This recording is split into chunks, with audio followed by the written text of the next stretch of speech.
And then Agrippa responds by saying, "You've almost persuaded me to be a Christian." He says, "I almost wanted to follow Jesus, but not enough. Almost you've persuaded me."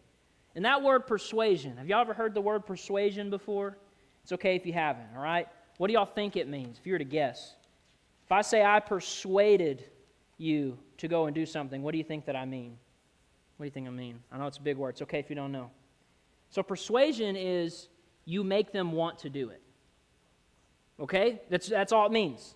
So, if you wanted to go somewhere or do something and your friend or your siblings did not want to do it, what are you going to do?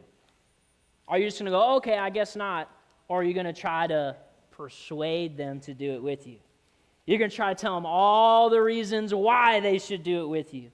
I remember all the time, me and my buddies, when we would hang out, okay, when I was younger, one of us would have a really bad idea, and the other ones are like, "No way we're going to do that. That sounds dumb."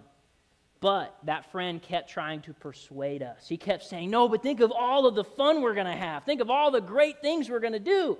Think of how great and fun it's going to be. I know we're going to get in trouble, but think about all the fun." And eventually, sometimes we would be persuaded. We're like, "Okay, let's go and do it." And then we'd end up getting in trouble anyway. It wasn't even worth it. All right, but that's what it means to persuade somebody. You're trying to tell them the reasons they should do something.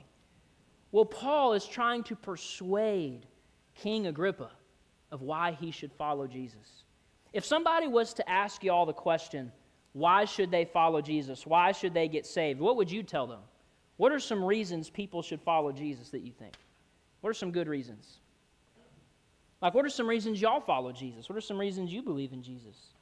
Isaiah, we'll start with you. I know you got an idea. What's one good reason we should follow Jesus and follow God? What's a good reason, do you think? Like, are there any good things that happen to Christians because we follow Jesus?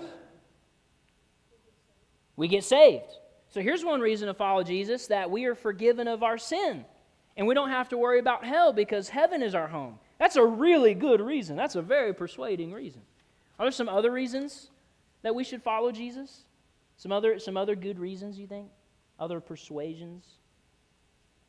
What about this? Okay, so getting saved is one. What about this?